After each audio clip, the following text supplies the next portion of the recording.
he passed away, him and a few of his friends did a podcast called What's Up Fam. Okay. Was it called What's Up Fam? I think so. Oh, that's bad. I don't remember the name of it.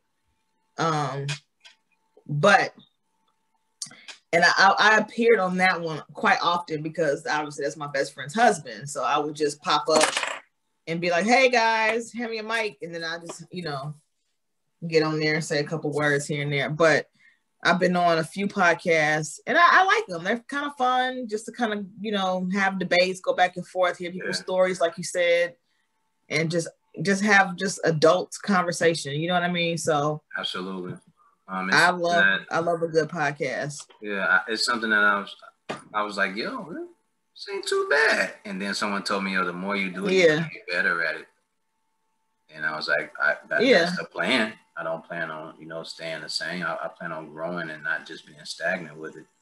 But I've noticed that with it, just certain people are just better at it than others. Like when you're interviewing them, like the conversation just flows a lot better because they understand we're having a conversation and it's not just me interviewing you, and asking you 21 questions or something like that. So just free flowing conversations is better than me asking people questions. Yeah. I think the most successful ones that I've done have been the ones that I don't know what I'm going to talk about. Yeah. Some will get, and I like that because it makes the conversation more genuine. And then it doesn't give me time to think. Like one of my homies has, he used to do this UIC radio show. And over the, the lockdown, in the beginning, we did it was called COVID Conversations. So he literally hit me up the day before and was like, yo, I need you to do this, da da da da. Of course, everybody's in the house. So I wasn't out nowhere. You know what I mean? So I'm like, okay, cool.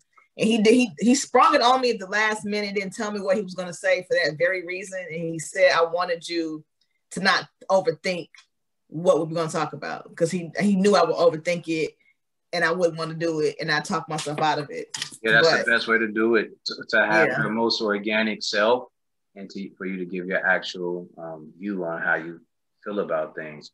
And not to say that I want you to say something unfiltered and uncensored or whatever it is. It's just, the more genuine it is, you'll mean it, and there's a chance that you may explain it a lot better. And I can just go back and ask you about it, so we have clarity of it instead of you having a chance to sit down and write it out and think about it, and it just sounds like it was all planned out. I don't want anything planned. I want you to just be yourself, Right.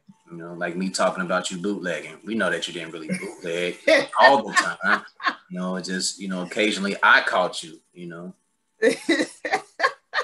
But, definitely a feeling of just something being organic and fresh, nothing that's just been sitting in the pot simmering for a while because you had some time to think about it. Although I will say this, shout out to Keon 2K, my bro.